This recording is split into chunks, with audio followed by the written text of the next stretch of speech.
కూటమి ప్రభుత్వం అధికారంలోకి వచ్చిన తర్వాత ఎవరైతే అవినీతి అక్రమాలకు పాల్పడ్డారో వాళ్ళెవ్వరినీ కూడా వదిలినట్టు అందులో ఐపీఎస్లు ఉన్నా సరే ఎక్కడా కూడా ఉపేక్షించేది లేదు. దానికి ఉదాహరణని రీసెంట్గా అరెస్ట్ అయినటువంటి ఒక ఐపీఎస్ ఆఫీసర్. సో దీనివల్ల ఏం మెసేజ్ ఇద్దామని అనుకుంటోంది? సోషల్ మీడియాలో పోస్టులు పెట్టినా కూడా మా పార్టీ నాయకులు కూడా ఎవరైనా పెట్టినా కూడా ఇప్పుడు మొన్న భారతి మీద పెట్టారని చెప్పి కేసు కట్టాం, అరెస్ట్ చేయటం.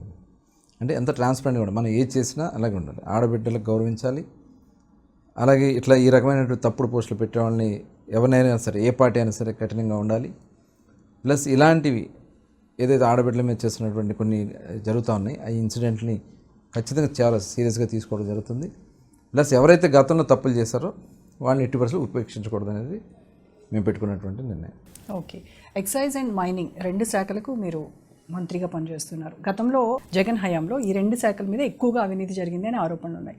మరి అవి ఆరోపణలు మీ పైన రాకుండా, అవినీతి జరగకుండా ఉండాలంటే మొత్తం మీ శాఖల్లో ఎలాంటి జాగ్రత్తలు, ఎలాంటి వార్నింగ్స్ ఇస్తూ ఉన్నారు మీ కింద? అంటే మేము ఒక డిపార్ట్మెంట్ని నడిపించడమే కాకుండా ఇది రాష్ట్రానికి వచ్చే ప్రతి రూపాయి కూడా రాష్ట్ర ఆదాయంగా రావాల్సింది.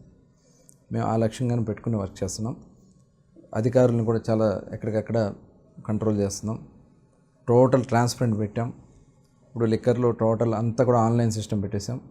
అట్లాగే మైనింగ్లో కూడా టోటల్ ఆన్లైన్లోనే సిస్టమ్ అంతా కూడా చేస్తాం జరుగుతుంది.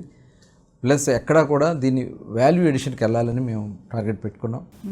ఆ ఇన్కమ్ రాష్ట్రానికి రావాలి, ప్రజలకు రావాలి అనే దాంట్లో మేము మైనింగ్లో కూడా ఇంకా ఇన్నోవేటివ్గా ఎలా వెళ్ళొచ్చు ఆ ప్రోగ్రామ్ తీసుకుని ముందుకు వెళ్తాం జరుగుతుంది.